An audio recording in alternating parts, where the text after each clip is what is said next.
Out of all of the organizations and pirate crews the Straw Hats have had to fight on their journey, the one that I see the least amount of people talking about would have to be Baroque Works. And that shocks me, because these guys genuinely make up one of the best antagonistic groups in all of One Piece. Okay, they might not look like the most threatening villain group, but they perfectly show how One Piece can handle darker tones while still having goofy villains. So, let's put these guys up against one of my other favorite villain groups, the League of Villains, and see which criminal organization would win in an all-out fight. To set some ground rules for this match, I will only be using the Season 3 version of the League, as pinning Baroque Works up against basically any other League member at the end of the series would be like putting a Jake Paul against Mike Tyson. Like, who would ever think that would be a fair fight? Oh wait. I would also not be including All for One for obvious reasons.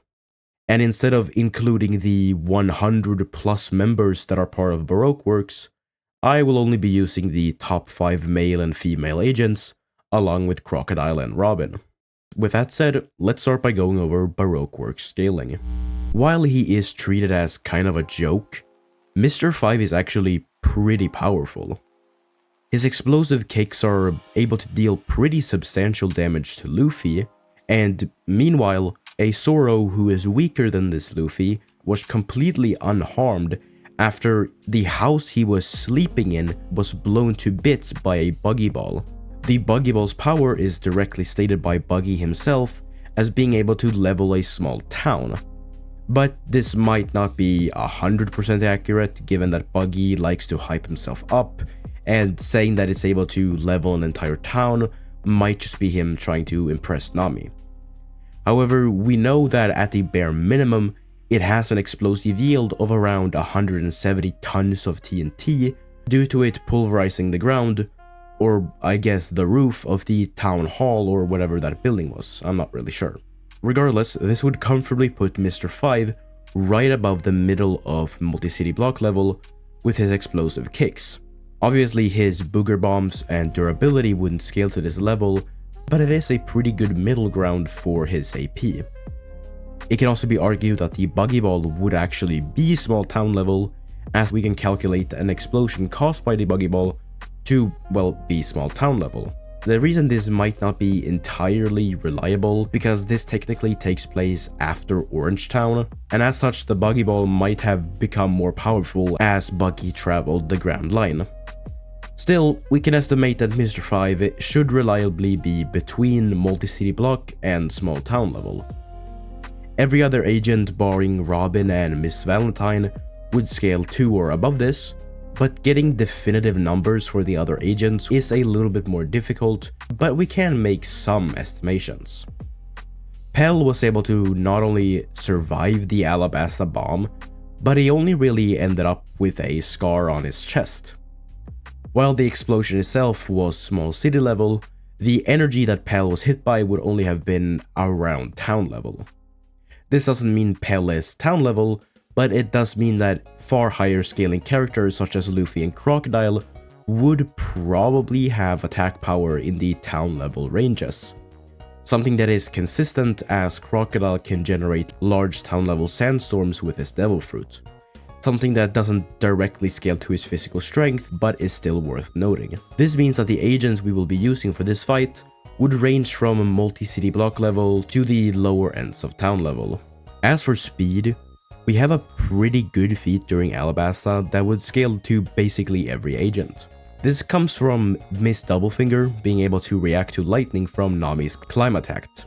Since Nami's lightning is actual lightning that comes from a cloud, and isn't just some magical lightning projectile, Sala would need to have moved at around 314 times the speed of sound to turn her body around to look at the lightning as it was coming towards her. If this sounds extreme for early One Piece, then I would like to turn your attention to the Skypiea arc, where Nami reacts to and deflects Enel's lightning. Yeah, Nami was able to do this. So Baroque Works agents being massively hypersonic is incredibly consistent. Especially if you also just consider the fact that characters that are far faster than Nami are able to dodge lasers a few arcs later. Like I said earlier, I will only be using the League of Villains from Season 3, which means that it's basically just gonna consist of the Vanguard Action Squad, along with Shigaraki and Kurogiri. The Vanguard Action Squad is just a group of 10 villains who were recruited into the League before the attack on the training camp. This consists of Dabi, Toga, Twice, Spinner, Magni, Mr. Compress, Muscular, Mustard, Moonfish, and the Chainsaw Nomu. For the sake of fairness, I'm just gonna assume that this is a middle tier Nomu, as upper tiers are just way too strong for this fight to be fair. The physically weakest member of the League at this time would definitely be Shigaraki, as he's pretty much just an above average human, maybe peak human and somewhat higher in terms of durability since he took a blow from a Razorhead. But he still gets bodied by any Baroque Works agent.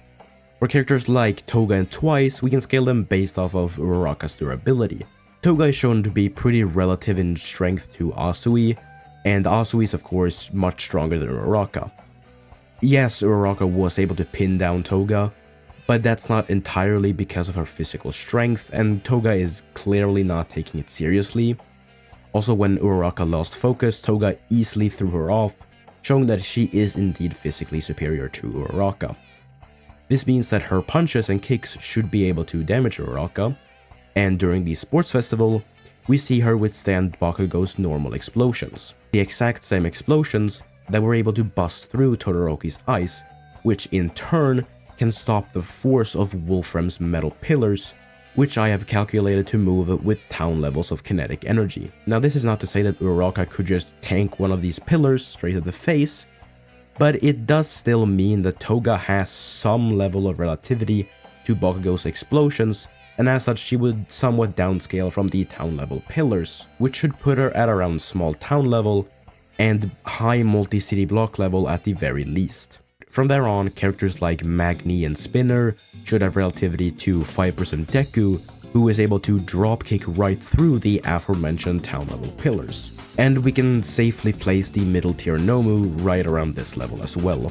Dabi's flames at this point would be much more powerful than Todoroki's, who was able to melt the heavenly piercing ice wall, which comes out at around small city level.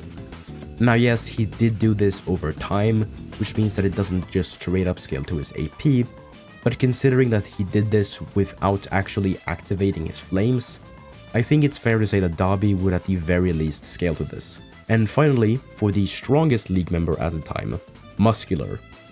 Muscular is definitely superior to 100% Deku at the time, seeing as he is completely unfazed by a 100% punch from Deku. Now, even though Deku refers to it as All Might's power, it's made pretty clear throughout the series that Deku at this point is not actually as strong as All Might. So he is more so just surprised that Muscular tanked a 100% punch. At 100%, Deku is able to somewhat match the power of a heavily fatigued and weakened All Might during the second movie, and during this, they stop and destroy a massive steel cube that was flung at them with small country levels of kinetic energy, and even when dividing it by 2, we still get baseline small country level for each of them individually, putting Muscular at small country level. As you can see, the strength of the members varies quite a bit, but they are all surprisingly comparable when it comes to speed. Generally all of them, except for Shigaraki, should scale somewhat to or above 5% Deku. A weaker 5% Deku is then pretty comparable if not superior to Stain.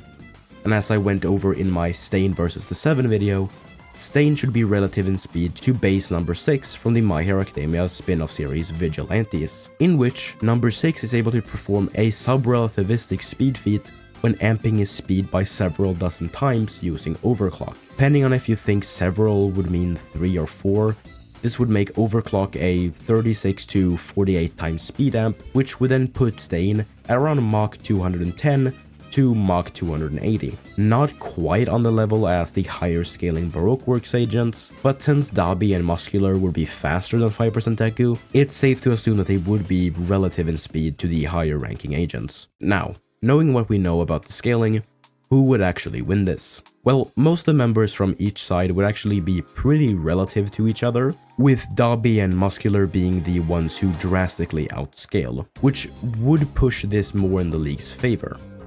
I could see Muscular rushing straight towards Crocodile, leaving the other members to fight amongst themselves. But there is one major issue for the league. None of them have water powers, nor do they have hockey, so actually interacting with Crocodile will become virtually impossible.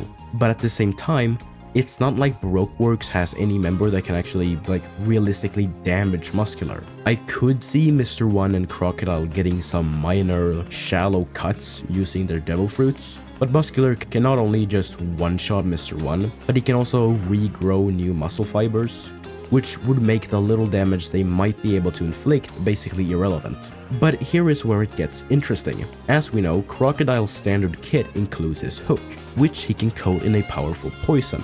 If he is able to pierce Muscular's skin, he would be able to take out one of the biggest threats from the league, and I don't think it's unfair to say that he could, given that Muscular's natural body isn't nearly as durable as his external muscles. Also, Crocodile has the ability to drain moisture, which means that he could maybe even beat Muscular just by touching him. However, there is another twist. Muscular isn't actually the key to winning here. It's Dobby.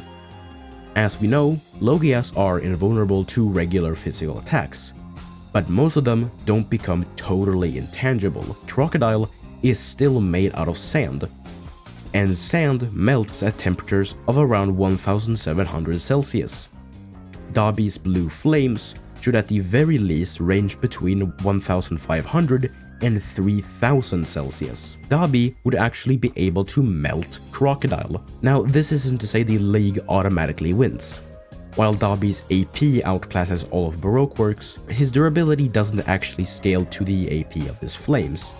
So if he were to die before he gets a chance to attack Crocodile, there would be no way for the league to win. So to answer the question of who would win, while it could go either way, I'm gonna give the edge to the league. Dobby would most likely stay behind an attack from range rather than being on the front lines.